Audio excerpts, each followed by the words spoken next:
च्या साहित्यातील दर्दभरी दास्तान. तर या विषयाच्या अनुषंगानं बोलत असताना आजचा दिवस फार महत्वाचा आहे. क्रांतीज्योती सावित्रीबाई फुले यांची आज जयंती आहे. त्यांच्या विचारांना प्रथमतः अभिवादन करतो आणि माझ्या विचारांना सुरुवात करतो. सर्व महापुरुषांना अभिवादन करतो. अण्णाभाऊंच्या साहित्यातील दर्दभरी दास्तान हा विषय कुणी लिहिलाय याची काही मला कल्पना नाहीये, परंतु अण्णाभाऊ साठे यांच्या साहित्यातील दर्दभरी दास्तान याच्यावर मी थोडा विचार केला आता बसल्या बसल्या. तर रडणारे साहित्यिक हे दर्दभरी दास्तान लिहित असतात असं मला वाटतं,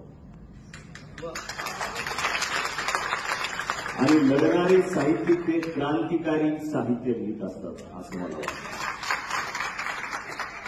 तुम्हाला माहिती आहे रडणारे कोण आहेत आणि लढणारे कोण आहेत. मग आज कुणाचे साहित्य संमेलन आहे? लढणाऱ्या साहित्यिकाचं साहित्य संमेलन. मग आता रडण्याची भाषा आपण नंतर बघू. आता आपण लढणाऱ्या साहित्यिक अण्णाभाऊ साठे यांच्याबद्दल खूप वेळापासून ऐकलं, अजूनही ऐकू. माझं नाव या पत्रिकामध्ये कशामुळे, याच्यामुळे 3 दिवस झाला विचार करतोय मी की माझं नाव काय आहे याच्यात. महाराष्ट्रात एवढे मोठे साहित्यिक आहेत आणि याच्यामध्ये आमच्यासारख्या पोरासोरांचं नाव का घेतलं हा प्रश्न माझ्यासमोर पडलाय. त्यातली त्यात आम्ही निळ्यावाले असो.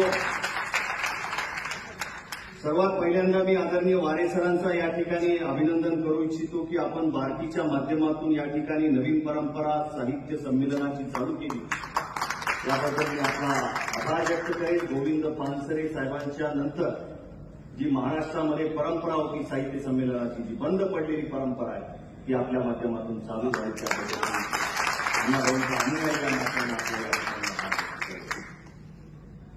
तर या ठिकाणी अण्णाभाऊ साठेंची साहित्याच्या क्रांतिकारी भाषा बोलत असताना अण्णाभाऊ साठे या ठिकाणी म्हणतात, अनेक माझे हितचिंतक या सभागृहामध्ये असतील ज्यांना माझी भाषा माहीत आहे.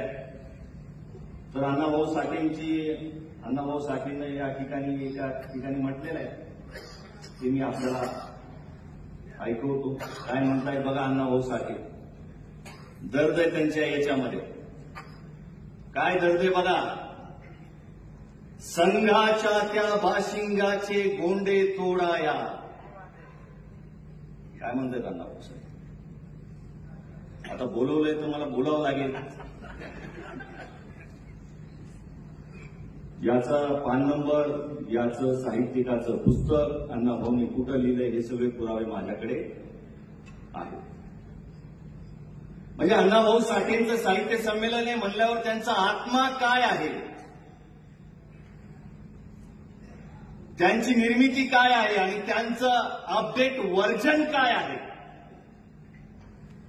आपण मोबाईल घेतो, मोबाईल आज घेतलेला आणि त्याच्यानंतर महिन्याला अपडेट करावा लागतो. कसबे सरांनी सांगितल्याप्रमाणे त्यांची निर्मिती आणि त्यांचं अपडेट व्हर्जन अण्णाभाऊ साठेंचं काय. तर अपडेट व्हर्जनमध्ये अण्णाभाऊ साठे म्हणतात की संघाच्या त्या बाशिंगाचे गोंडे तोडाया. कामगारांनो, कष्टकऱ्यांनो, उठा संघाचे भूतच गाडाया. हे अण्णाभाऊ साठेंचं.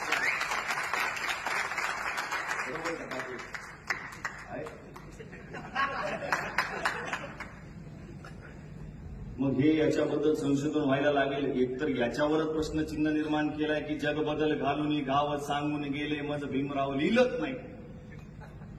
नवीन संशोधन आपल्या पुण्यामधून निघत असतात.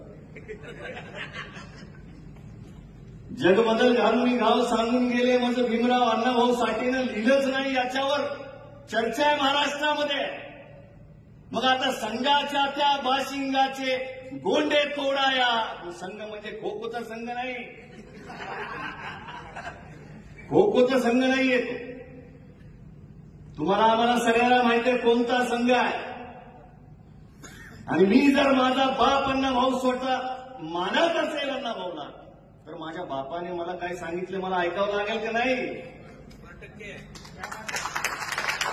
माझ्या बापानं सांगितलंय की संघाच्या त्या बाशिंगाचे गोंडे तोडायचे. कामगारांनो, कष्टकऱ्यांनो, उठा, संघाचे भूतच गाड्या. का म्हणतायत अण्णाभाऊ? का म्हणतायत अण्णाभाऊसाठी? आम्ही आमच्या विचारधाऱ्याची एकनिष्ठ प्रामाणिक लढणारे कार्यकर्ते आहोत. अण्णाभाऊ जर असं म्हणत असतील तर आम्हाला त्या मार्गाने चालावं लागेल. अण्णाभाऊ साठे काय म्हणतात हे आम्हाला ऐकावं लागेल. त्यांनी फकीरा कादंबरी डॉक्टर बाबासाहेब आंबेडकरांच्या विचारांना झुंजार लेखणीला का अर्पण केली? आमच्या बापाचं आम्हाला ऐकावं लागेल. ऐकावं लागेल आम्हाला. काय म्हणतायत अण्णाभाऊ साठे? आम्हाला अपडेट व्हर्जन मधले अण्णाभाऊ साठे काय म्हणतायत आम्हाला ऐकावं. अण्णाभाऊ साठे दलित साहित्य संमेलनामध्ये स्वतःच्या काय म्हणतायत हे आम्हाला ऐकावं लागेल. अण्णाभाऊ साठे हे रडणाऱ्या कथा लिहिणारा, लढणाऱ्या कादंबऱ्या लिहिणारा व्यक्ती नाहीये. रडणाऱ्या व्यक्तींचं नायक म्हणून, नायिका म्हणून मांडणारा व्यक्ती नाहीये. तो क्रांतिकारी साहित्यिक आहे.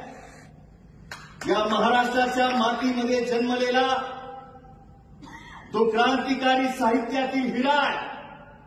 तो जगविख्यात साहित्यिक आहे. म्हणून आम्ही म्हणतो की भारतरत्न हा लोकशाहीर साहित्य सम्राट अण्णाभाऊ साठे आमच्या साहित्यात